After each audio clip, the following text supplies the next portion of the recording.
MP ആയതിനാൽ പ്രസിഡന്റിന്റെ ചുമതല നിറവേറ്റാൻ കഴിയില്ലെന്ന് ചൂണ്ടിക്കാട്ടിയാണ് ഇന്നസെന്റ് അമ്മ പ്രസിഡന്റ് സ്ഥാനം രാജിവെച്ചത്.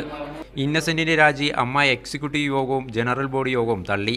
സിനിമാ മേഖലയിലെ മറ്റു സംഘടനകളിൽ പിളർപ്പുണ്ടായപ്പോഴും താരസംഘടനയായ അമ്മയെ ഐക്യത്തോടെ കൊണ്ടുപോകാൻ കഴിയുന്നത് ഇന്നസെന്റിന്റെ നേതൃത്വമാണെന്നായിരുന്നു അംഗങ്ങളുടെ അഭിപ്രായം.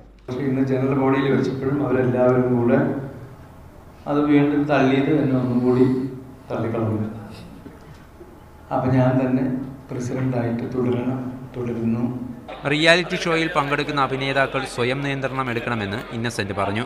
ഫെഫ്കയിലെ പ്രവർത്തകരെ സഹായിക്കാൻ അമ്മ സ്റ്റേജ് ഷോ നടത്തും. സിനിമാ മേഖലയിലെ അവശത അനുഭവിക്കുന്നവർക്ക് നൽകി വരുന്ന പെൻഷൻ 4 പേർക്ക് കൂടി നൽകും.